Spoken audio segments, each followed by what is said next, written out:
Mais pour moi, le succès, c'est quand personnellement, tu es satisfait, tu as atteint les objectifs que tu t'es fixés. Tu vois? Moi, c'est ça le succès, tu vois. Ouais. Pour moi, enfin, à chaque fois que j'atteins une étape, c'est un succès pour moi. Hein.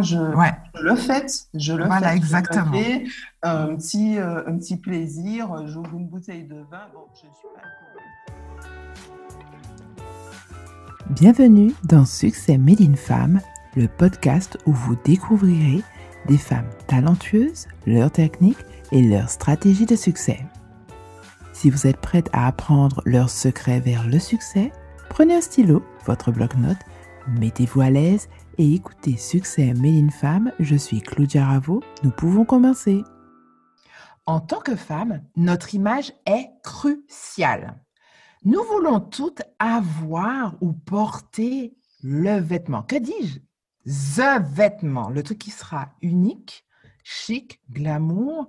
Et quand ce vêtement touche aussi à notre patrimoine, notre culture, à notre sens de la Caraïbe, nous nous sentons spéciales et uniques. Et l'invité de cette semaine a toujours eu une vision innovante et même précurseur dans l'industrie de la mode. Elle aujourd'hui collabore au concept Store EWA, à savoir le lieu où les différents créateurs de mode et d'accessoires, ainsi que des artistes en tout genre, des écrivains locaux et internationaux se retrouvent. On a le plaisir d'accueillir Katie Cotreville. Salut Katie. Salut Claudia. Alors, je suis vraiment ravie de te recevoir aujourd'hui sur Succès Made in Femme. Oui, je suis ravie aussi, ravie que tu m'as invitée. Merci beaucoup. Merci d'avoir pensé à moi. Et quand je vois le parcours des femmes que tu as déjà interviewées, franchement, merci parce qu'elles sont impressionnantes aussi. Ce sont des femmes qui gèrent plein de choses en même temps et qui mènent leur entreprise. Enfin bon, voilà quoi. En tous les cas, merci d'avoir pensé à moi. Ben écoute, depuis le jour que je te fais de l'œil pour venir sur Succès Made in Femme, parce que je pense que ta vision sur le monde de la mode est vraiment novateur en ce qui concerne juste en la Martinique d'une part et aussi dans la Caraïbe. Alors tu as collaboré justement en janvier 2020 à la mise en place du nouveau concept Store EWA dont on parlera dans quelques minutes. Mais avant d'arriver à EWA, comment est vraiment née ta passion pour la mode? Alors, ma passion pour la mode, je pense que je l'ai depuis ma naissance. Parce que depuis la maternelle, en fait, j'aimais m'habiller, j'aimais faire attention à mes vêtements. La maternelle, ça remonte à tôt, hein, quand même. Ah, très tôt, oui, très tôt. J'en ai quelques bribes de souvenirs, mais c'est ma mère, en fait, qui me racontait, qui me disait que mes vêtements, en fait, je les préparais. En fait, vers 5 ans, je les préparais et il fallait que tout soit, même si ça partait dans tous les sens, mais il fallait que tout soit dans mon sens à moi, dans mon sens de l'esthétique. Voilà, dans ta logique. Dans ma logique. Et c'était comme ça. Et ça m'a, jusqu'à maintenant, en fait, je suis comme ça. J'ai ma propre vision et je m'habille comme je le sens. Et je pense que c'est en moi. Il y a des passions qui, je pense, sont ancrées, où on est déjà prédestiné à certaines choses. Et moi, je crois franchement, en fait, je ne me vois pas faire autre chose de toute façon. Et je crois franchement que c'est dans mes gènes, en fait. C'est mon truc, c'est ma passion. Et aussi loin que je m'en souvienne, en tous les cas, je sais que le vêtement, la mode en général, dans sa globalité, m'a toujours intéressée, m'a toujours portée. Alors, j'ai cru, en me renseignant un petit peu, j'ai cru comprendre que tu as reçu ta première machine à coudre à 7 ans. C'est ça. À 7 ans, j'ai tanné ma pauvre maman pendant, je sais pas combien de mois pour avoir ma machine à coudre parce que j'en avais marre, en fait, de coller. Je collais, en fait, j'avais des Barbies, j'avais plein de poupées.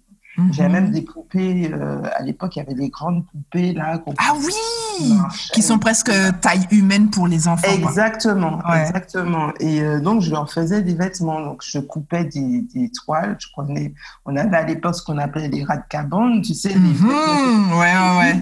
Donc, je récupérais ça chez ma grand-mère, chez mes grands-mères, chez mes parents. Enfin, bref, donc je coupais et j'attachais, ou bien je mettais des épingles où je collais. Mais ça restait jamais. Donc, ça m'énervait. Je disais à ma mère, mais regarde, tu vois, j'ai commencé quelque chose, mais je peux pas terminer parce que je peux pas. Tout ça d'effort pour rien. Tout ça d'effort pour rien. Et je peux pas utiliser la tienne. Tu m'as dit que je suis trop petite. Alors, qu'est-ce qu'on fait?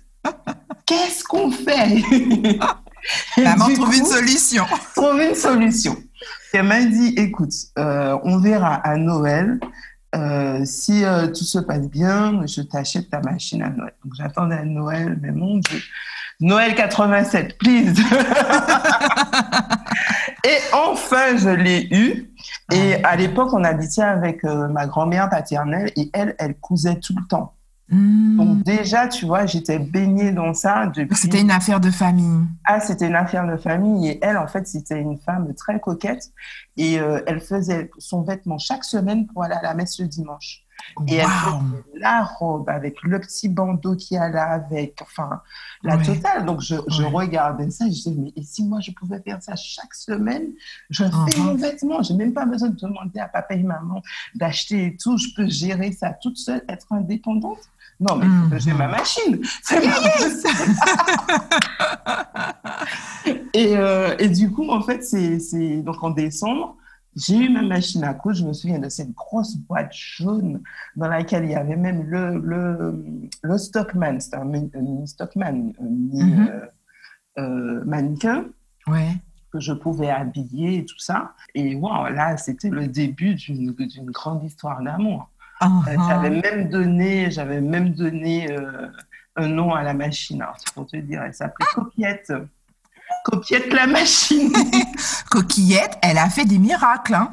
Ah oui, non, mais c'était ma grande amie. Mais qu'est-ce qui te plaisait vraiment dans le fait de coudre? Est-ce que c'était le simple fait de pouvoir créer ou d'avoir quelque chose d'unique, ou les deux en même temps? C'était les deux. C'était les deux en même temps parce que j'adore ça. C'est mon truc. J'aime ça, en fait, être tout le temps en perpétuelle recherche de nouvelles choses, de nouvelles formes. Et en plus de ça, j'aimais être différente. J'aimais pas porter la même chose que tout le monde. Donc, du coup, je m'y retrouvais, en fait, dans ça. Et c'est avec ma grand-mère que j'ai découvert que je pouvais obtenir ce que je recherchais en ayant ma propre machine à coudre. Donc, du coup, même quand je ne pouvais pas coudre les vêtements, parce que ma petite machine avait ses limites, je trouvais un moyen de différencier un t-shirt, mettre un patchwork dessus, coudre à la main, faire même de la broderie dessus, enfin, voilà, tu vois. Mais pour moi, c'était l'accès, en fait, à ces deux parties-là. Et qui m'apportait une certaine indépendance parce que dès toute petite, en fait, je voulais être financière à 7 ans. Bon, bref. et être indépendante aussi au niveau de mon style, pouvoir choisir, mettre mes vêtements. Au début, c'était pas évident parce que nos parents, enfin, pour eux, dire choisir ce que tu veux mettre, pour eux, c'est impensable. Tu mets ce que et c'est tout. Voilà, c'est ça. Mais ma mère, au fur et à mesure, en fait, elle s'y est faite, quoi. Et elle a pris l'habitude de me laisser gérer ta garde-robe, faire mes sauces, quoi. Tant que j'étais habillée correctement, voilà. Écoute. Mais c'est assez paradoxal quand même parce qu'à cet âge-là, quand on a 7 ans, on cherche à être comme les copines, à se fondre dans la masse. Comment les enfants te percevaient à être si différente et si unique dans ton style? Alors, soit ça pouvait être un peu de admiration, entre guillemets, du fait que j'osais des choses, je faisais qu'à ma tête. Donc il y avait ce petit côté un peu folle, un peu bon. Ok, Katie, aujourd'hui. D'accord.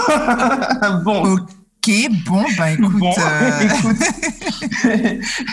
Et il y avait le côté aussi, bon, j'étais un peu en marge, quoi. J'étais un peu le cas particulier, mais ça, c'était plus rare. Ça, c'était plus rare parce que j'avais ce côté un peu sympathique où j'aimais être l'amie de tout le monde. Donc, mais ça se ressent toujours, hein, toujours souriante. Ouais. J'étais partout.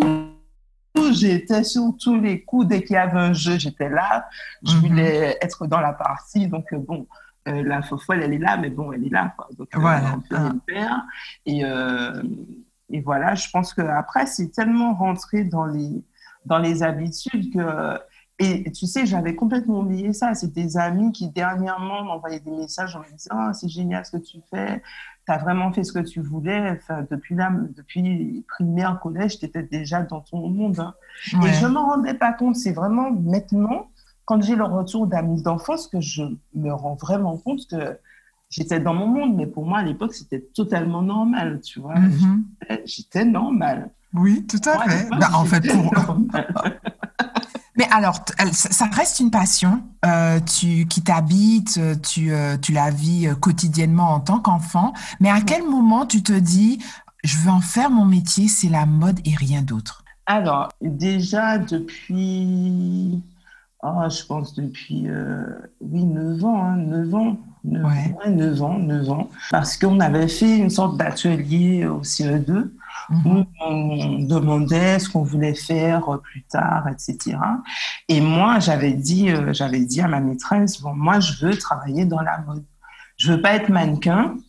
Je veux être styliste, mais en même temps, je veux être dans le commerce. Je veux avoir ma boutique, je veux gérer, je veux...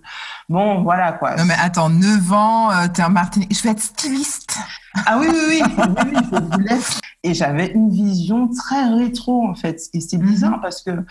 Alors, soit c'est parce que moi, j'avais une maman, ma mère était très coquette aussi jusqu'à maintenant. Et elle avait une boutique qui s'appelait Eve, il me semble, où elle allait à Fort-de-France. Et c'était une femme, bon, elle faisait pas ses vêtements, mais elle avait une façon d'accueillir ses clientes où elle les traitait de manière très singulière. Ouais. Et je pense que j'avais beaucoup aimé ça. Et moi, c'est comme ça que je voyais ma boutique, c'est recevoir les gens, les traiter de manière comme si elles sont dans un salon de thé.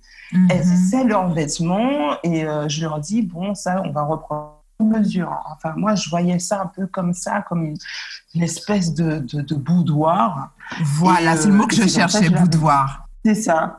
Ouais. Et c'est comme ça que je l'avais décrit à l'époque. Et elle m'a regardé, ma maîtresse, elle a dit, ouais, bon, ça, je sais même pas si... ça existe, quoi. Enfin, parce qu'à l'époque, même maintenant, la filière mode dans la Caraïbe, elle n'est pas très développée. Donc, on pense que la mode, c'est un mannequin, un styliste et basta. Donc, il y a plein d'autres métiers autour.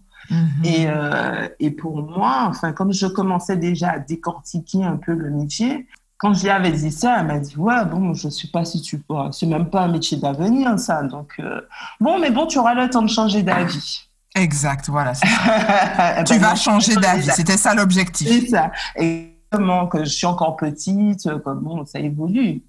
Et au final, non, ça n'a pas évolué tant que ça, puisque bon, voilà où j'en suis aujourd'hui. Donc, exact. Alors finalement, tu passes ton bac, tu t'orientes vers l'école de mode qui se situe à Paris, S-Mode. Mais à l'époque, ça reste quand même une filière qui n'est pas commune. Est-ce que ça a été évident pour toi d'imposer ton choix auprès de tes parents? Alors, mes parents, en fait, pour eux, ils vivent vraiment la mode comme une passion. Pour eux, je n'allais pas forcément faire mon métier. Exact, voilà. Donc, arrivant en terminale, on a les orientations à prendre, les inscriptions à l'université, etc. Donc, je vois une conseillère d'orientation, je lui dis, moi, ce que je veux faire, ce que je veux être dans la mode, mais je ne veux pas faire que du stylisme. Je veux aussi pouvoir gérer la partie commercialisation, créer mes collections et pouvoir les commercialiser. Je veux tout maîtriser, de la conception jusqu'à la vente. Elle me dit, mais ça n'existe pas, ça. Puis elle rigole, elle était morte de rire. Et elle me dit, sinon, le plan B, c'est quoi? Je dis, j'ai pas de plan B. C'est ça. J'ai pas de plan B. C'est ça ou rien. C'est ça ou rien. Donc, quand j'ai vu que déjà en Martinique, c'était mort, je me suis inscrite à la fac de droit en Martinique. Donc, j'ai fait 2 fois ma première année en Martinique. Oui. Et puis, après, je suis partie en France où j'ai eu mon DUG. Et en parallèle, je travaillais dans un cabinet d'avocats. Le DUG de droit sert toujours, hein? Oui, ça sert. Exactement. Je me suis dit, tant qu'à ne pas faire tout de suite ce que je veux, autant faire quelque chose qui va me servir de toutes les façons. Donc, je vais faire ça. Et puis, entre-temps, je vais faire mes recherches, préparer mon départ, etc. Ce que j'ai fait. Et finalement, je suis arrivée à Paris. Je travaillais dans un cabinet d'avocats. Ouais. Et j'ai passé, entre-temps, le concours d'entrée à l'école. Il y a un concours? Ouais, il y a un concours d'entrée pour déterminer notre motivation parce qu'il faut être motivé. Après, j'ai compris pourquoi ils cherchaient à savoir si on était motivé, parce qu'il faut être motivé. Les 3 années ont été... Ouais, j'avais pas de vie. Pendant 3 ans, j'avais une vie, mais d'étudiante Voilà. C'était intense. Alors, en résumé, c'est un peu l'équivalent d'une école de commerce dans la mode, quoi. Voilà, c'est entre ça et on a la partie aussi stylisme à gérer parce que il faut tenir compte des plans de collection, il faut créer des plans de collection, tenir compte du lancement de la collection, déjà même le départ. Pour créer une collection, c'est quoi? Donc, il faut faire des mood boards, il faut partir d'un univers, ensuite rechercher les tissus. Ensuite, quand on a trouvé des tissus, sur combien de modèles on part. Donc là, on crée le plan de collection. Enfin bon. Et on avait ça à faire dans différentes matières, quasiment en même temps, avec des groupes différents. Donc, on était un peu schizophrène. Non, mais attends, c'est quel projet qu'on fait ensemble là? Alors, attends, parce que je suis avec ce groupe-là à telle heure, donc on se voit à telle heure. Et entre-temps, je travaillais aussi parce que, pour la petite histoire, l'année, c'est quand même 6 900 €, de 6 000 à... Et il y a 3 années. Et il y a 3 années, à 8 000 €.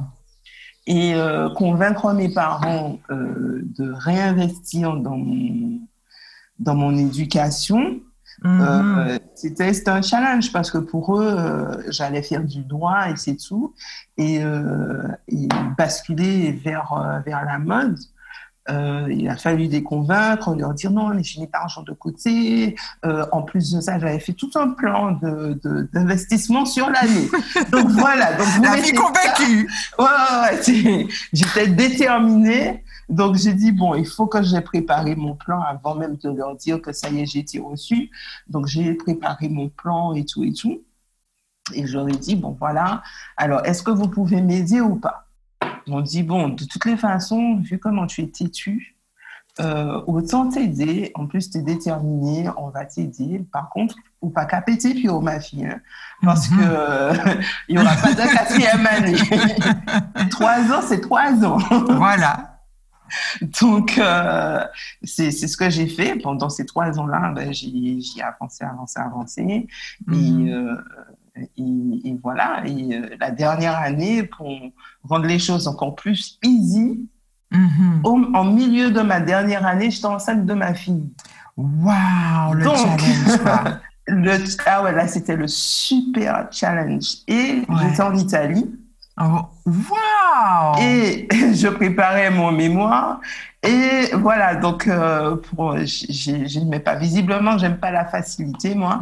Donc, non, mais pas du tout, pas du tout. Donc, et j'ai rendu mon mémoire le 16 octobre.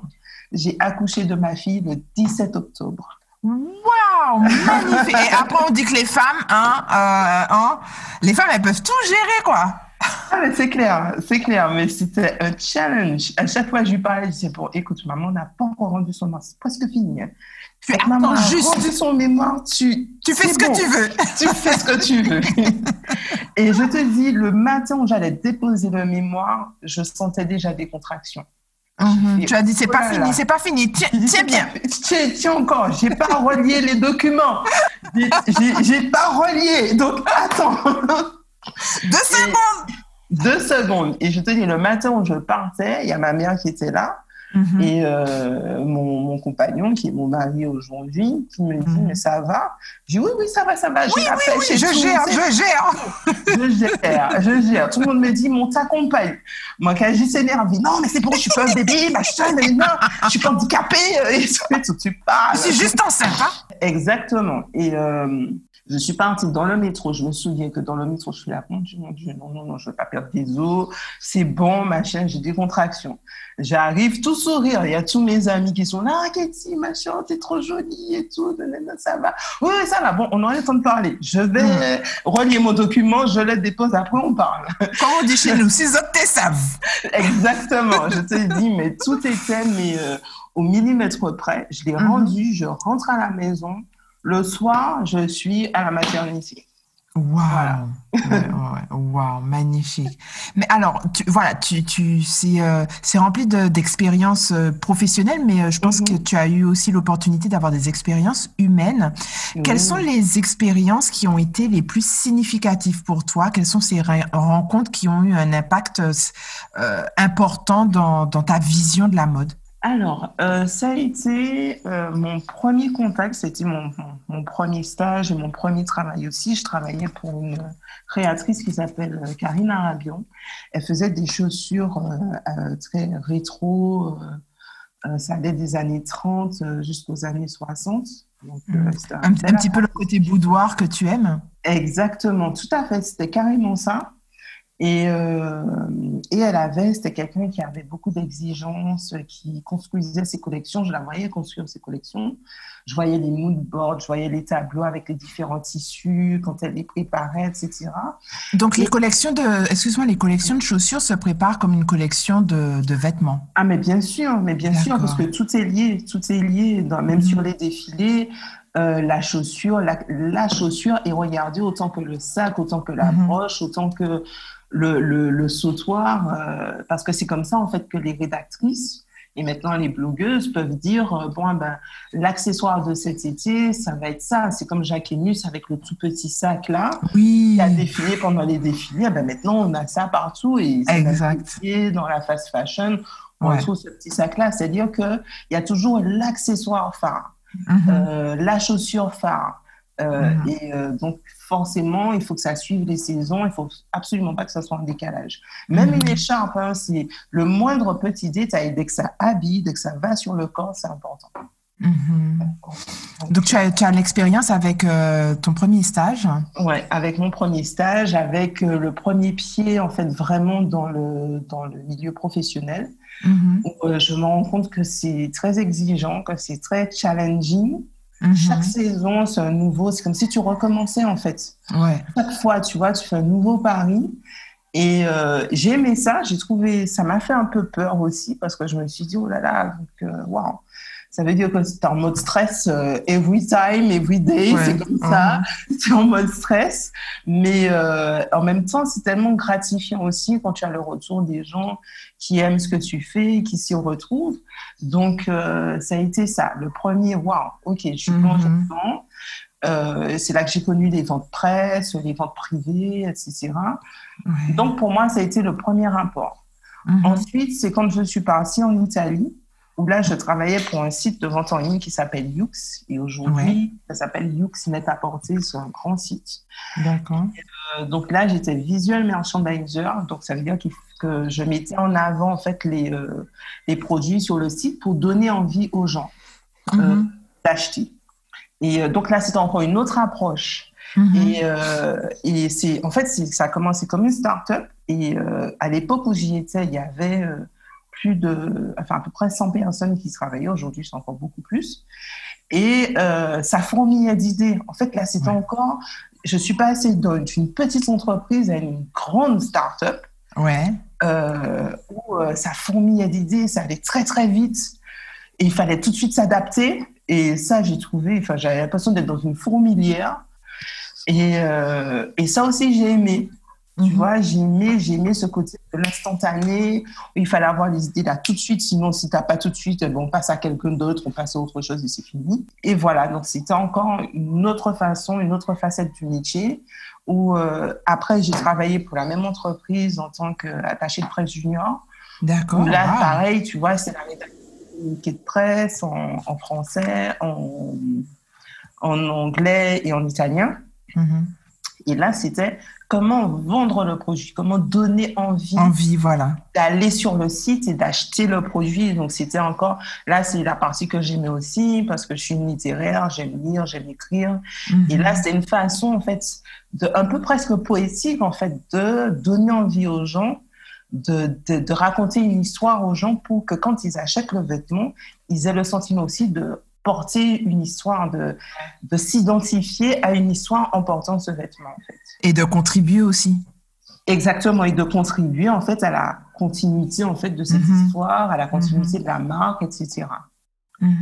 Alors, tu as beaucoup d'expérience maintenant à l'étranger. Comment s'effectue cette reconnexion avec chez toi, la Martinique, et avec la Caraïbe?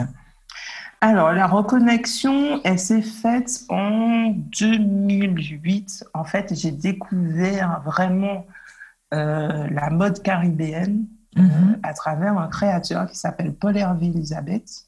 Alors, ces collections sont juste... Ah ouais, c'est amazing. Je suis complètement d'accord avec toi. Et alors, tu as bien dit son nom, mais pour les intimes, c'est fait. Exactement, c'est fait. Alors, franchement, voilà, exactement. Et en fait, je retrouvais les codes caribéens, les lignes contemporaines. J'ai dit, mais c'est qui ce mec? C'est qui ça? Et donc là, je l'ai découvert.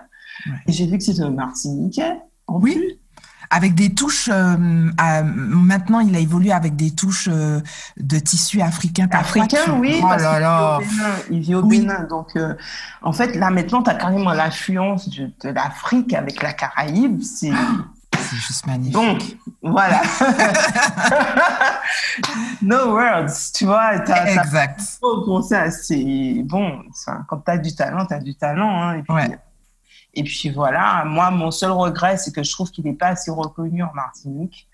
C'est dommage, on reconnaît toujours nos talents quand ils ne sont plus là. Et je pense qu'il ne faudrait pas attendre qu'il ne soit plus là pour voir tout le travail qu'il fait. La manière dont il est reconnu en Afrique, dans d'autres pays, à Cuba aussi. Latine, exactement, à Cuba, en Amérique latine. C'est dommage, en fait. Il faut vraiment qu'on se réveille pour mettre en avant nos talents parce que... voilà. Et en fait, voilà, pour revenir à ce qu'on disait, en fait, c'est comme ça que j'ai découvert qu'il se passait des choses dans la Caraïbe. Après, j'ai découvert Robert Dion pour la marque The Cloth.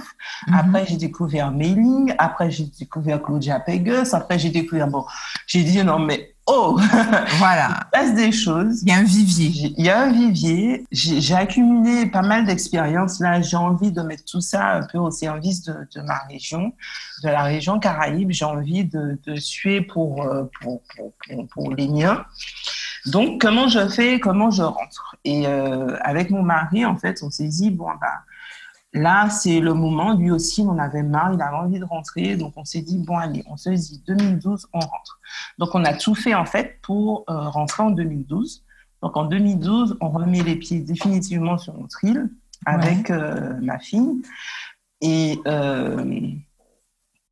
en 2012, démarrent, en fait, les démarches pour créer mon site de vente en ligne, Caméry.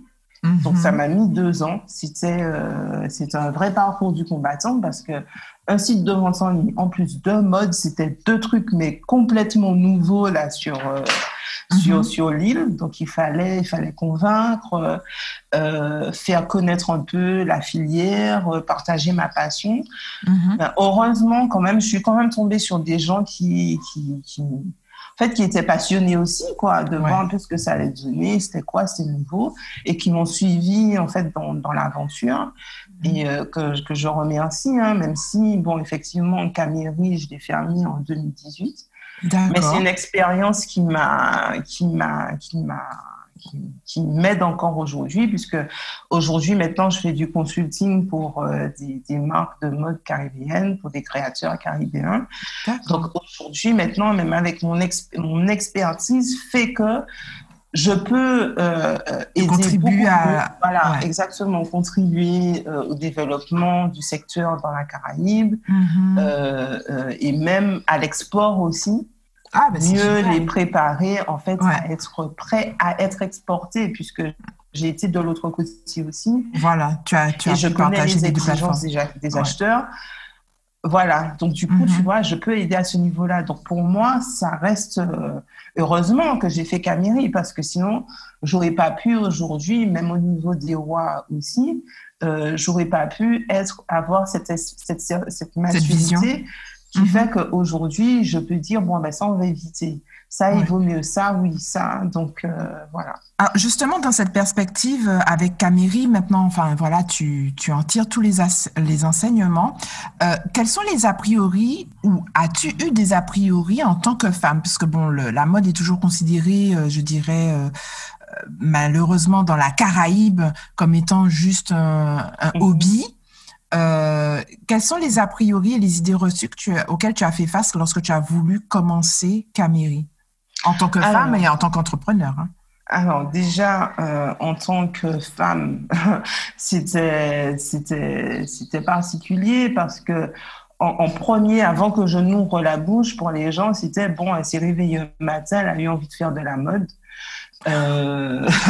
Voilà quoi, enfin comme on dit, oui, je vais faire de la mode, sans se dire qu'il y a une formation derrière. Et en fait, les gens ont découvert qu'il y avait de vraies formations, qu'il y avait des écoles de mode vraiment spécialisées dans la commercialisation de produits de mode, dans la conception de produits de mode. Et donc déjà, ça, j'ai levé une première barrière.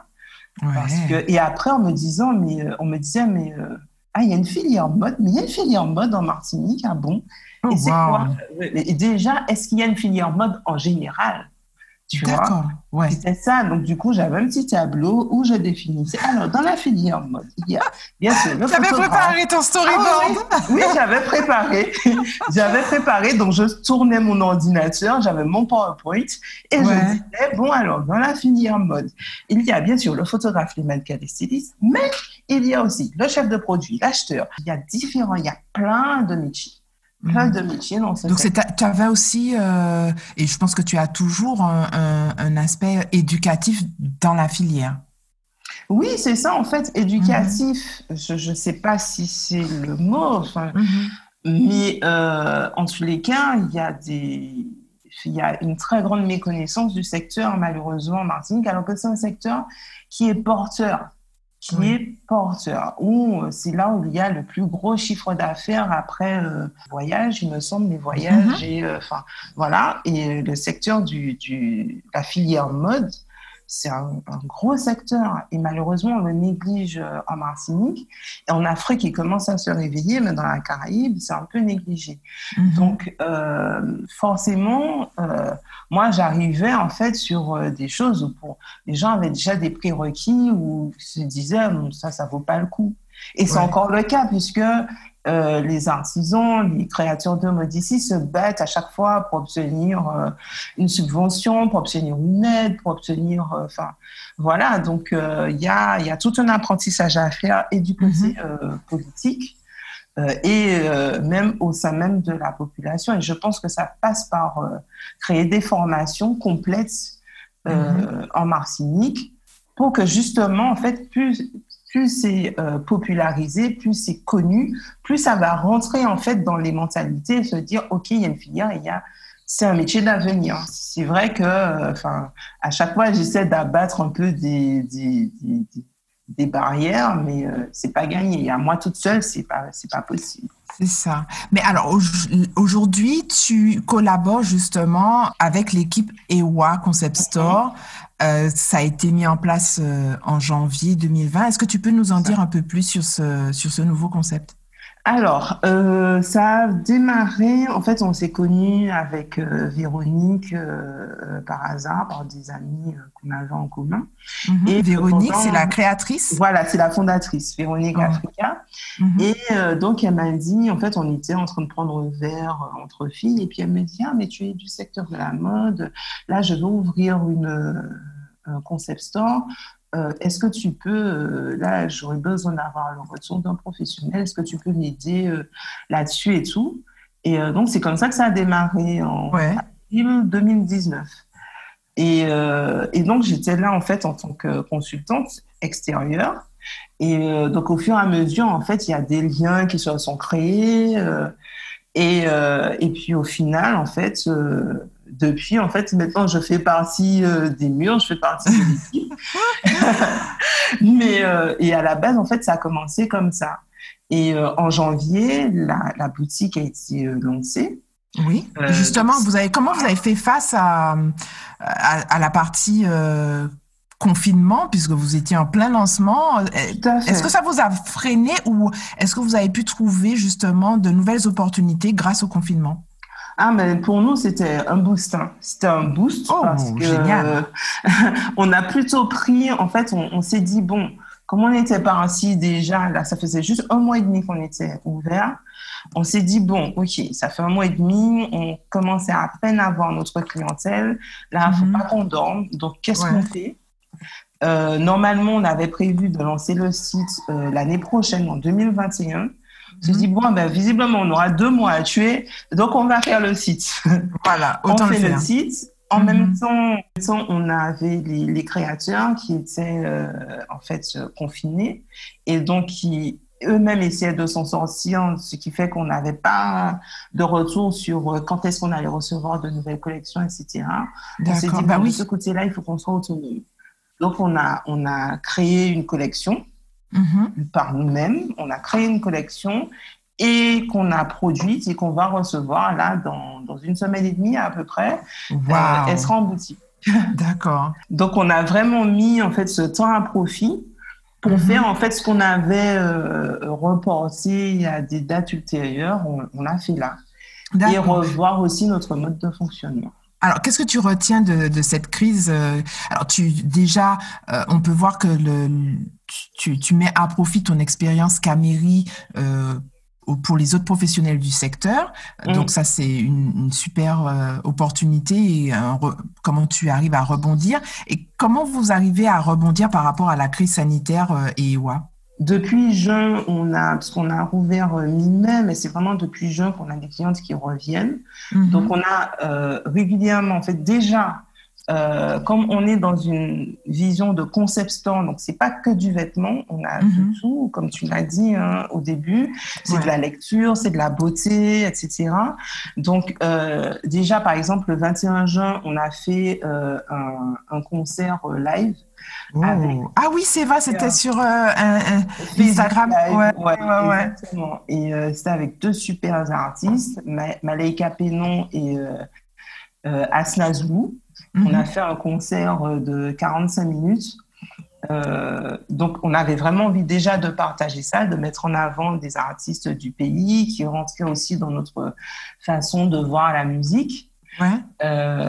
Ensuite, en fait, chaque mois, si on peut, en fait, on accueille des artistes. Là, par exemple, ce mois-ci, fin juillet, on accueille Danieli Francisque, qui est une autrice et une actrice, et une comédienne aussi. Et elle écrit aussi des livres.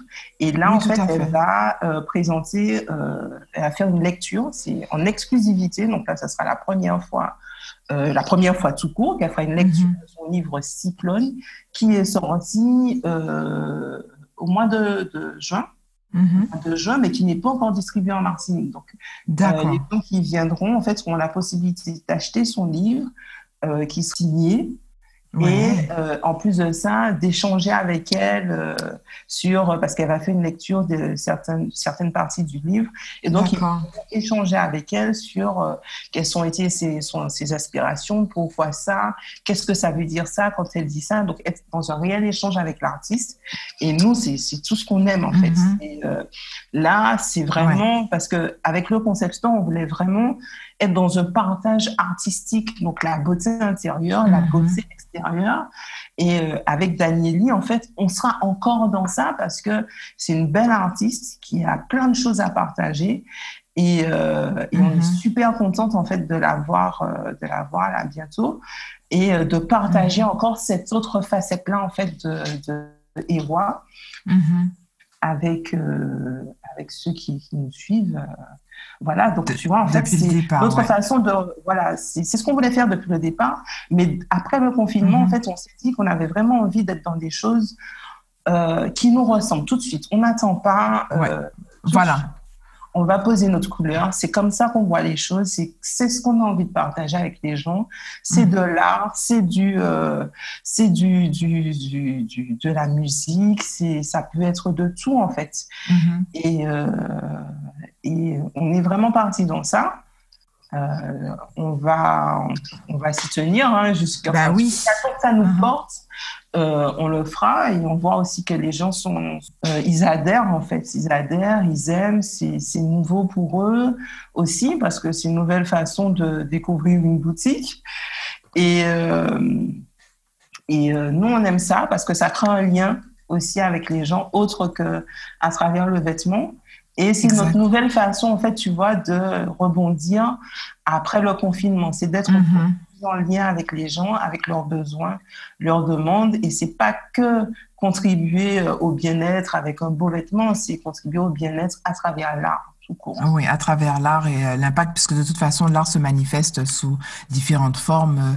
Il y a la musique, il y a les arts plastiques, il y a l'écriture, voilà, il y a beaucoup de choses. Alors maintenant que tu vois la différence, en fait, je pense, entre Caméry, même si tu n'as pas les mêmes postes, quelles sont, en termes d'expérience entrepreneuriale, quelles sont les différences que tu vois en termes dans l'univers de la mode?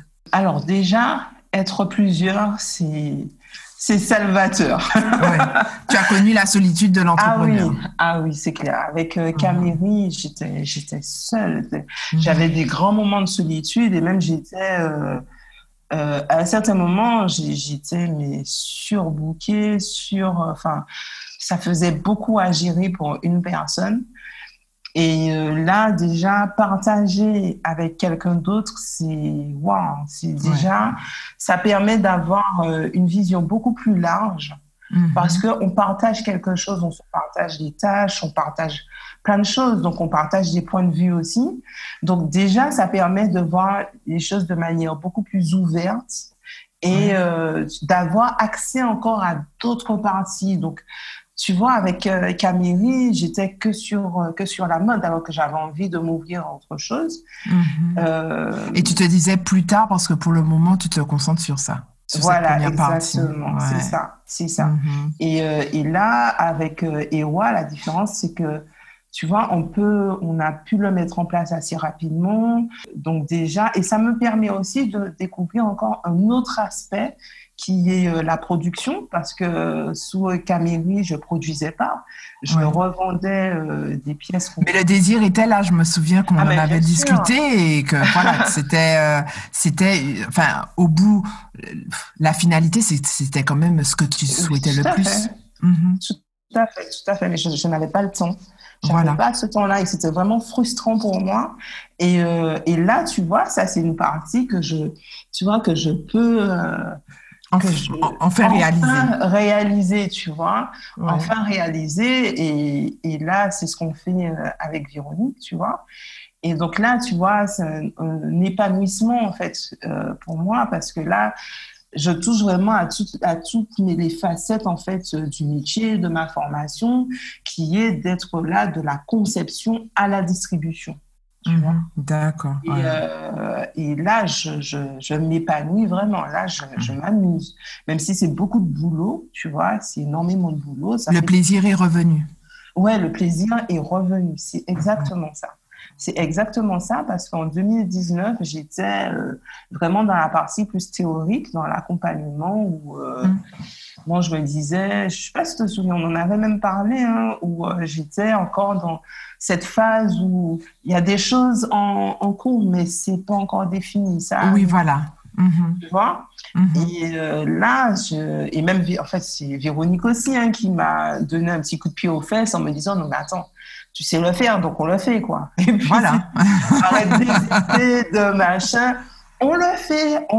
Et puis, on appelle ça la masturbation intellectuelle. C'est ça, exactement. Arrête ça.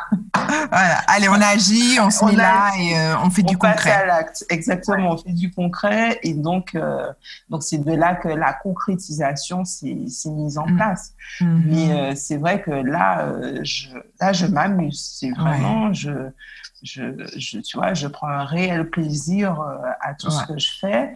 Et c'est vrai que ça demande beaucoup de boulot, ça demande encore une autre organisation. Parce que là, j'ai 2 enfants. J'ai un dernier petit qui a 5 ans. Comment tu t'organises entre vie d'épouse, vie de femme pour prendre soin de toi, vie de maman, tu as aussi tes parents, tu as tes amis. Comment tu fais pour faire en sorte que toutes ces casquettes soient toujours... voilà, quoi, et la danse bien. Voilà, et là, oui, c'est vrai, la danse. Et la danse, bon là, j'avoue, depuis le confinement, en fait, j'ai pas repris. Je vais reprendre en septembre parce que ça me manque, là, mon corps a besoin de mouvement. En fait, c'est une organisation de... Tout est planifié. Si je ne planifie pas, c'est mort. Ouais. Même mes coups de fil à mes parents sont planifiés. C'est dur hein, quand je dis ça, hein, mais c'est vrai. Si je ne le fais pas, tu vois, quand je pars, quand j'ai tourné la clé dans tu vois, le contact de la voiture, si je n'ai pas planifié, c'est mort. Exact. Tu vois, ce qui n'est pas, de toute façon, on le dit souvent, ce qui n'est pas planifié ne se réalise pas. Exactement, ne se réalise pas. Et c'est vrai. Et c'est vrai en plus, hein, tu vois. Et donc, je planifie tout. Je planifie les moments avec les enfants, les moments en famille, les moments seuls avec Eubi, les moments appeler les parents, les moments, enfin bon, voilà. Quoi. Les moments entre copines. Les moments entre... Alors là, les copines, quand elles vont entendre l'interview, elles vont dire « Ah ouais, c'est quand tu as planifié notre dernière rencontre ?» Parce que je ne sais pas, mais ça fait 10 ans qu'on doit prendre un verre. Donc, bon. On revoit notre planning collectivement. Collectivement. Non, mais je te jure, même j'ai des cousines qui sont là en vacances. Ouais. On a planifié notre rencontre, quoi, tu vois. Je ne n'aime pas dire sur un coup de tête, bon, ben, allez les filles, on se voit. Je peux pas dire ça parce que chaque jour apporte sa surprise. Donc là, on a planifié. Donc, comme je sais que c'est planifié, donc je fais tout autour pour être disponible ce jour-là, tu vois. Et c'est ça, il n'y a que la planification qui te permet de gérer, en fait, toutes ces parties en fait de ta vie, ouais. Alors aujourd'hui, quand même, tu es considérée comme une experte en termes de mode, de merchandising. Tu es une des références. Et en même temps, c'est une forme de leadership. Est-ce que pour toi, tu incarnes ce nouveau leadership en ce qui concerne justement la mode dans la Caraïbe? Parce qu'un leader, quand on regarde la vraie définition d'un leader, ce sont des personnes qui cherchent et trouvent des solutions. Et quand ils ne trouvent pas cette solution, ils créent justement les solutions. Ils brisent les idées du traditionnel. Et c'est un peu ce que tu arrives à apporter, que tu as apporté avec Camiri, que tu le fais avec Ewa. Est-ce que tu te considères, toi, comme leader dans le secteur de la mode caraïbéenne? Bah écoute, pas du tout. Pas du tout. Pas du tout. En fait, tu sais, je suis dans mon monde, quoi, tu vois. Ouais. Je suis un peu dans mon monde et en fait, tant que je peux apporter ma vision, je le fais, tu vois, mais je ne me positionne pas en tant que leader parce que pour moi, j'ai encore tellement de choses à faire pour me considérer comme leader que pour moi, je suis encore un petit bébé tigre qui gueule et qui gratte à la porte et qui voilà, quoi. Un bébé tigre quand même. Tigre quand même, hein. Le tigre quand même, voilà.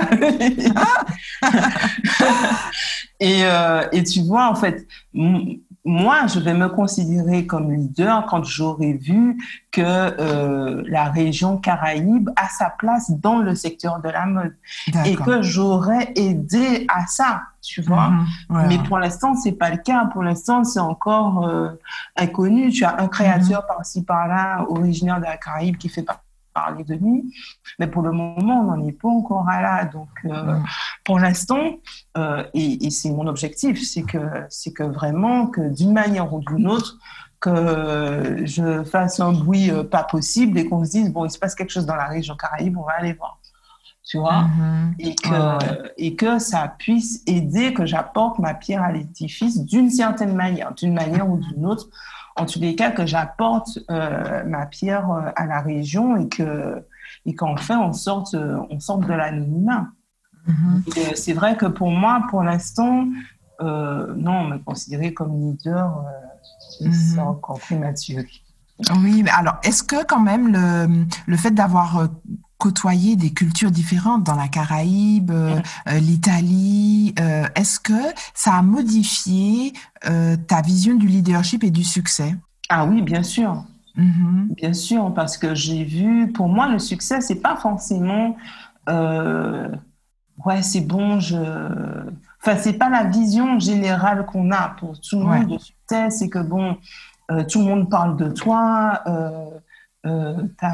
tu vis de ce que tu as fait, etc. etc. Bon, c'est clair qu'il faut vivre, hein, parce qu'on n'est pas dans le monde des bisounours, il faut vivre de son travail. Mais pour moi, le succès, c'est quand personnellement, tu es satisfait, tu as atteint les objectifs que tu t'es fixés. Tu vois, moi, c'est ça le succès, tu vois. Pour moi, enfin, chaque fois que j'atteins une étape, c'est un succès pour moi. Hein. Je le fête. Voilà, exactement. Un petit plaisir. J'ouvre une bouteille de vin. Bon, je ne suis pas alcoolo, attention. Hein. J'ouvre une bouteille de vin. Pour marquer le coup. Pour marquer le coup, je m'achète un petit truc, un petit bracelet. Je me dis, bon, ben ça, je sais que quand j'achète ce bracelet-là, c'est pour fêter parce que... Telle occasion, Voilà, telle occasion, j'ai atteint telle étape, tu vois. Donc, je m'auto-congratule, je m'auto-success. Oui. En disant, ouais, Katie, you did it. Tu vois, et comment est-ce que je l'ai... En fait, c'est une discussion que j'avais eue avec... quand j'avais été à Trinidad en 2013, et j'avais eu une discussion avec Mélie. C'est une créatrice trinidadienne où elle me disait que pour elle, en fait... elle prend, même si elle n'est pas connue à travers le monde, mais qu'elle prend chaque année où son entreprise est encore là, perdure, comme un succès. Et que pour elle, un succès, c'est purement personnel. Oui. Tu vois, on avait une longue discussion où, tu vois, et ça a revu, en fait, ma vision du succès. Et elle en était heureuse, même si c'est pas facile, c'est pas évident. Mais je sentais qu'elle était pleinement heureuse de ça et j'étais admirative parce que je me disais, mais waouh, ah ouais, quand même, quoi. Et c'est vrai. C'est vrai, et c'est comme ça aussi que, tu vois, quand j'ai fait un mécanerie, tu vois, j'étais un peu amère en me disant, ouais, tu vois, j'ai pas atteint, c'est pas ce que je voulais, je suis pas arrivée au bout de ce que je voulais, etc. Mais après, tu vois, c'est quelques mois. Tu as su transformer. Après, je l'ai transformé en me disant, mais non, mais attends. Ça t'a permis de voir ça. Ça t'a permis de voir ça. Et regarde, aujourd'hui, on t'appelle, on fait appel à toi pour ça, parce que tu es passé par là. Donc, voilà. Et c'est ton succès à toi, tu vois, même si à l'extérieur, pour certains, c'est un échec. Mais pour ma part, je le prends comme un succès personnel parce que ça m'a permis d'évoluer, tu vois. Donc, c'est vraiment, en fait, en échangeant avec d'autres personnes qui ont plus d'expérience que moi, que j'ai relativisé, en fait. Et en voyageant aussi, comme j'ai été au Canada aussi, j'ai été à Toronto et à Montréal et je parlais un peu de mon parcours en disant, bon, ben, j'ai fermé et tout ça. Ils me regardent avec des yeux de merlan-enfant en disant, mais what? Mais non, mais pour vous, c'est bon, t'as testé que ce qui n'allait pas. Voilà. Et tu es plus valable qu'une personne qui a réussi pour nous aussi. Ça veut dire que tu sais ce qu'il ne faut pas faire. Exactement. Et j'ai atterri, quoi. J'ai dit, mais sérieusement, non, ça apaise. Ça apaise. Ça apaise, tu vois. Et tu vois, mine de rien, c'est pour ça que je dis toujours, il faut voyager, il faut échanger parce que ça permet vraiment de voir les choses d'un autre œil, avoir une autre perspective. Et c'est fou, quoi. C'est fou et ça permet de relativiser, mais à fond. Ah ben oui, tout Là, à tu fait. reviens, tu dis, bon, ok, ferme ta bouche. Et Voilà. bon, allez, on avance, on arrête On de se magazine et plaindre. avance. Voilà, exactement.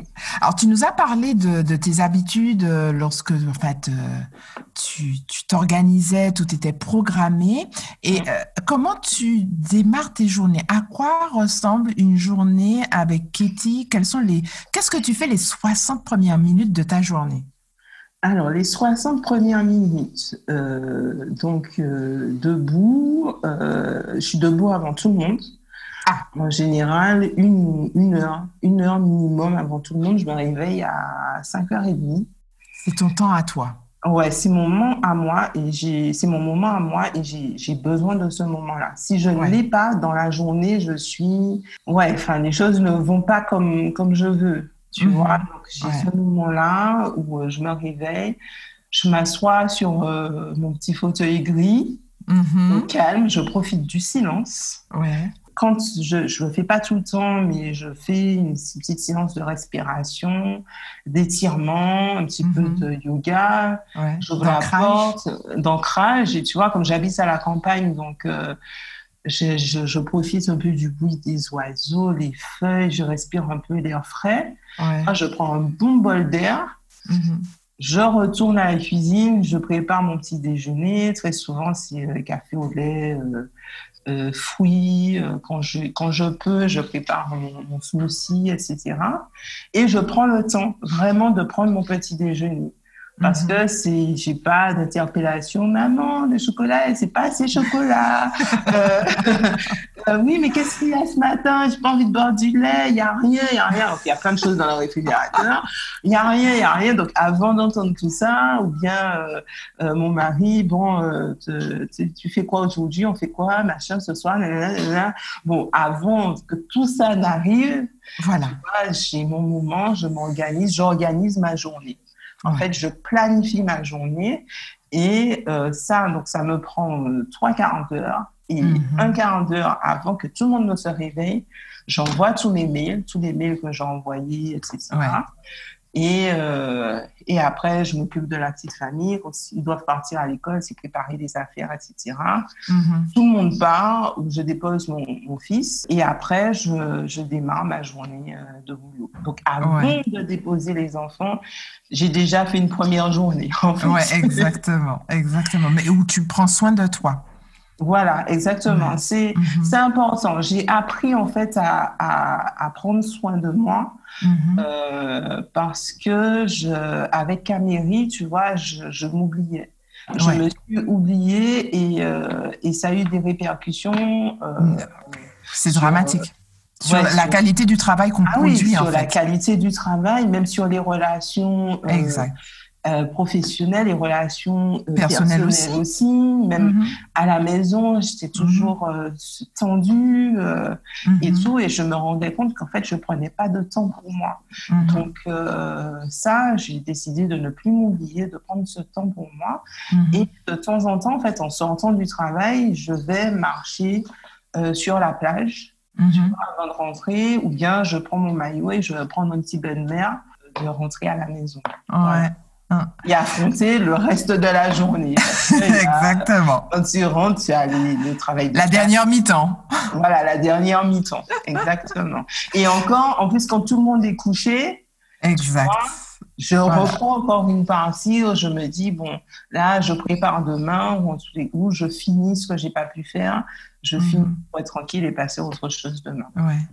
Alors, tu nous as parlé vraiment de ton expérience et en fait, compte tenu de l'évolution, puisqu'on voit aujourd'hui qu'il y a beaucoup d'îles de la Caraïbe qui organisent des Fashion Week, la Jamaïque, la Barbade, la Trinidad, même Haïti, 6 juin, en fait, c'est encore timide, je dirais, au sein des Antilles françaises. Est-ce que tu as un conseil particulier à partager avec les auditrices de Succès Made in Femme qui souhaiteraient se spécialiser dans la mode et dans ce secteur? Alors, ce que je lui dirais, déjà dans un premier temps, juste sur ce que tu disais au niveau des Fashion Week. C'est bien organisé, tu vois, mais ça manque en pertinence parce que c'est éparpillé. Si on en faisait qu'une qui représentait toute la région Caraïbes, ça aurait beaucoup plus de pertinence et de sens, et ce serait beaucoup plus visible. Et d'impact, voilà. Et d'impact, exactement. Ce serait beaucoup plus impactant. J'ai fait un webinaire avec l'OSCS c'était en mai. Non, c'était pendant le confinement. Donc oui, c'était un peu avant non, c'était après le déconfinement. Ouais. Et je disais ça, je disais qu'on aurait beaucoup plus d'impact à tout faire ensemble que d'y aller chacun de notre côté. Parce qu'on est plusieurs petites îles, et plusieurs petites îles réunies, ça fait un pays, ça fait une région. Et donc, forcément, on est beaucoup plus fort. Donc, moi, c'est mon regret, en fait, de voir qu'on ne se réunit pas pour faire un truc ensemble et que les projecteurs se tournent vers nous parce qu'on fait plus de bruit ensemble que tout seul. Surtout qu'on a les organismes, l'OECS ou la CARICOM, qui pourraient chapeauter tout ça. Mais bien sûr, mais malheureusement, on n'a pas... Enfin, ça commence à entrer dans les mentalités. Donc, j'espère que ça va se faire pour qu'on puisse avoir notre mot à dire. En Afrique, ils commencent à le faire, là. On commence vraiment, tous les acteurs de la mode se tournent vraiment vers l'Afrique, là, parce que c'est là qu'on vient puiser les inspirations. Dans la Caraïbe aussi, on vient s'inspirer et on le ramène en Europe et on dit, oui, ça y est, c'est le nouveau truc, alors que ça vient de chez nous. Moi, ça m'arrange quand je vois ça, tu vois, alors qu'on pourrait le faire nous. L'appropriation. Voilà, l'appropriation, tu vois, déjà, je pense qu'on serait beaucoup plus impactant à faire nos trucs ensemble. Tu vois, ça c'est la première chose. Ensuite, pour quelqu'un qui veut se lancer dans le secteur, je dirais déjà, dans un premier temps, il faut avoir des fonds. Il faut être autosuffisant parce que si on compte sur les aides des différentes régions, on peut déjà fermer boutique. Ouais. Il faut avoir des fonds, bien préparer son lancement. Si c'est quelqu'un qui veut lancer sa propre marque, pouvoir produire en série dès le départ. Faire des pièces uniques, c'est pas vendeur, c'est pas, on ne vit pas de ça. On ne peut pas vivre de ça parce que en face, il y a des charges qui ne sont pas toutes absorbées en vendant des pièces uniques. Donc, il faut pouvoir avoir une partie artistique où on fait des pièces uniques et une partie prête à porter où on fait plusieurs pièces qu'on peut mettre en boutique, qu'on peut vendre, qui coûte moins cher à la production et qu'on peut revendre en faisant une marge correcte et en vendant à un prix correct. Qui permettent de faire justement les pièces artistiques. Exactement, qui permettent, exactement. Et c'est comme ça que vivent toutes les grandes boîtes, en fait. Voilà, c'est ça. C'est le prêt-à-porter et les accessoires qui nourrissent la haute couture et qui nourrissent les défilés de prêt-à-porter qui sont hyper coûteux. Donc, c'est ce qui nourrit l'image, la communication.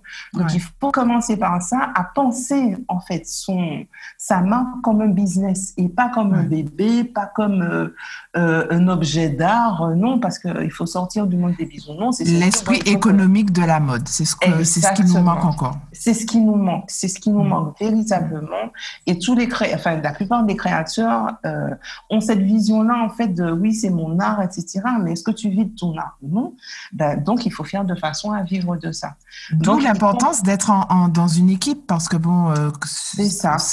En faisant le comparatif, comme Apple, Steve Jobs était le créatif, mais il y avait à côté son partenaire qui était un businessman. Tout à fait, exactement. Voilà, c'est ça. Exactement. Et c'est ce qu'il faut quand on crée sa marque. Il faut avoir une équipe autour, même si on ne peut pas la payer, mais même si c'est en consulting ou tu vois de manière permanente, mais au moins ponctuellement. Ponctuellement sur des moments décisifs.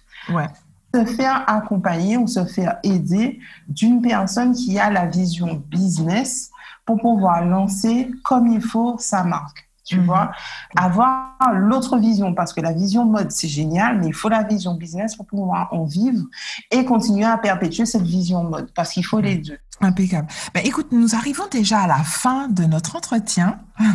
Déjà, c'est passé super vite. C'est passé super vite. Il nous reste encore les questions fashion, où il s'agira pour toi de nous répondre en premier ce que te vient à l'esprit. Ok. D'accord. Quel article de mode as-tu emprunté des femmes de la Caraïbe qui t'a tellement marqué qu'aujourd'hui, ça reste dans un élément important de la garde-robe? Oui, c'est de la Caraïbe, hein. C'est la robe un peu trapèze. C'est une robe un peu comme une robe 3 trous. Oui. On enfile et tout de suite, c'est Méline en fait qui a fait cette robe-là. Ouais. Et je la trouve super pratique parce que tout de suite, on est habillé et en même temps, on est à l'aise. Ouais. Chic et décontracté, et ça j'adore parce qu'au moins on peut passer d'un rendez-vous à un autre, et ça c'est vraiment pour moi une des bases de la garde-robe de la caribéenne, c'est la robe trapèze. Ouais. Quel conseil donnerais-tu à la jeune femme que tu étais quand tu avais 16 ans? Fais-toi confiance, ouais, vraiment. Ouais. Écoute ton instinct. Écoute ton instinct, voilà, c'est ça. Alors, quelle est ta citation préférée? Ma citation préférée, c'est « Si tu n'arrêtes pas d'y penser, fais tout ce qu'il faut pour le faire » en fait. C'est une citation en anglais, ouais. Qui dit « If you cannot stop thinking about it, just make it ». Tu vois, voilà. C'est vrai. Et c'est vrai, si tu l'as dans la tête, si tu n'arrêtes pas d'y penser, c'est qu'il faut le faire. Donc fais-le. Arrête de penser, juste fais-le. Avec quelle femme connue dans ton secteur professionnel souhaites-tu passer 24 heures et pourquoi? Rihanna. Ah, she's the queen. Mais vraiment, c'est... Et là, elle lance Fenty Skin. Oui, Fenty Skin. Enfin, même ses vêtements, déjà avec le maquillage, elle a fait comprendre à toutes les autres marques qu'il y a plusieurs nuances de couleur de peau. Oui. Tu vois? Donc là, maintenant, tout le monde s'y met à avoir 15 000 nuances. Hein. Oui, voilà. Rihanna était là pour réveiller un peu les consciences et se rendre compte avec les femmes noires prennent soin d'elles et elles sont vraiment une manne économique, elles achètent. Oui. C'est d'ailleurs pour cette raison que de grandes marques de cosmétiques, comme par hasard, maintenant s'installent en Afrique. Tout à fait, n'est-ce pas? On ne nomme personne. Voilà, on ne nommera pas. Mais c'est ça, c'est exactement ça. C'est exactement ça, tu vois. Et avec sa ligne de vêtements, elle est en partenariat avec LVMH quand même. Exact, ouais. LVMH a vu un potentiel en Fenty. Oui. Et ça veut tout dire. LVMH n'investit pas pour rien. Bon, je trouve dommage que ce soit pas avec un groupe afro, mais c'est pas grave. Mais au moins, tu vois, elle trace la route. Oui. Pour ceux qui arrivent derrière, pour les afro-descendants et pour les Caribéens, parce que c'est une Barbadienne. Exactement. Tu vois, donc, et elle le met tout le temps en avant, la Barbade. Tu vois, elle dit pas, je suis... Mais d'ailleurs, ils ont créé un musée qui lui rend hommage. Ouais. Tout à fait, parce qu'elle elle ne le dit pas, mais elle participe beaucoup, en fait, via des œuvres caritatives. Oui, elle a sa fondation. Tout à fait. Tout à fait, où elle promotionne des étudiants, des chercheurs, enfin plein de trucs. Ouais. Et j'aurais aimé juste passer une journée avec elle pour voir comment elle pense cette fille, parce que c'est cette femme, parce que elle est impressionnante. Elle est toujours là où on ne l'attend pas. C'est-à-dire que personne ne s'attendait à Fenty Skin. Tout le monde pensait que juste sa palette de maquillage était suffisante et elle arrive avec ça et tout le monde fait quoi? Ok. De ce que j'ai compris, apparemment, ce sera aussi une collection homme-femme. Oui, c'est ça. Voilà. Donc, enfin, et là, tu fais, wow, exactement. Ouais. Et là, tu fais, ok, d'accord, bon, the queen is here. Exactement. Et l'intervention qu'elle avait faite, c'était, il me semble que c'était au BET, où elle disait que la femme, que la plus belle femme du monde, c'est la femme noire, quoi. Oh, yes. Oui, tout à fait. Tu te souviens, et elle disait, que c'est une reine parce qu'elle gère tellement de choses et que elle mérite tellement d'être mise en avant que pour elle, il n'y a personne d'autre n'est plus Ouais, elle a dit aucune femme noire. De toute façon, je suis noire, ma maman est noire, la maman de ma maman est noire. Et là, comment ça j'ai dit, oui. Oui. Et elle a fini en disant que c'est nous qui menons le monde, quoi. Donc, exact. Juste accepte-le, quoi. Exact. Et puis, fais avec, c'est tout, tu vois. Voilà. Et j'ai adoré. C'est une femme avec qui j'ai joué parce que c'est une businesswoman, c'est une artiste. Ouais. Et quoi qu'on dise, on dit d'elle qu'elle est un peu sulfureuse, etc. C'était au début. What? Oui, mais jusqu'à maintenant, tu vois, elle fait son carnaval, et oui, elle en string, et alors, tant qu'elle est en accord c'est avec culturel, elle-même, hein, après. C'est culturel, voilà, exactement. Exactement. Donc, bon, excuse-moi, quoi. Enfin, pour moi, oui, elle est jolie. C'est notre bad girl Riri. Exactement, bad girl Riri. Donc, elle est géniale. Elle est géniale, je la trouve vraiment, ouais.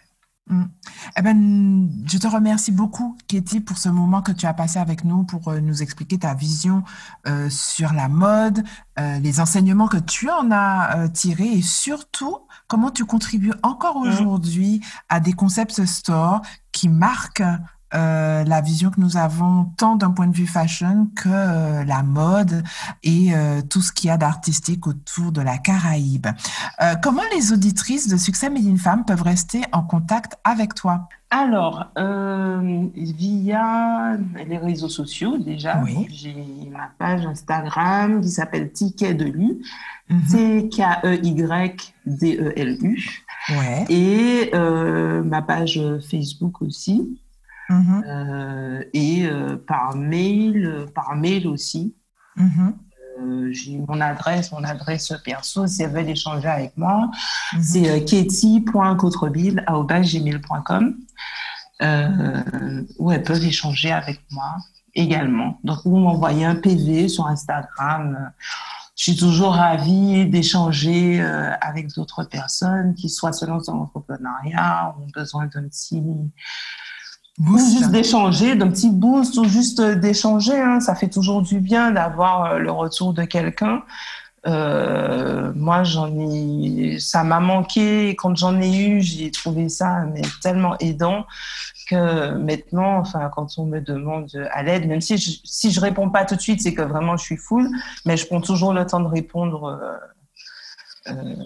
aux gens, donc voilà. Impeccable. Eh ben, nous te remercions beaucoup, Katie. Ben, on se te dit à bientôt sur les catwalks caraïbéens. Ouais. Ou encore avec Miss Bad Girl Riri. Oui, c'est ça. Qui sait un jour, on va ressortir cette interview en disant elle a fait. Girl, come on, girl. En grande conversation dans un salon avec Madame mais bien sûr. Rihanna. Bien sûr. Et il ne faudra pas oublier de back it up. Aïe. Plus que jamais, session de danse sur un son de Riri. Aïe. Work. Yaï. Bon, merci beaucoup, Katie. On se dit à très bientôt. Oui, à très bientôt. Bye bye. Merci d'avoir écouté un nouvel épisode de Succès Made in Femme. Si vous souhaitez écouter d'autres épisodes, visitez le site web succèsmadeinfemme.com. Et si vous souhaitez rester connecté à l'actualité de Succès Made in Femme, suivez-nous sur Facebook et Instagram. Rejoignez également la communauté Facebook de Succès Made in Femme pour des stratégies et des astuces exclusives.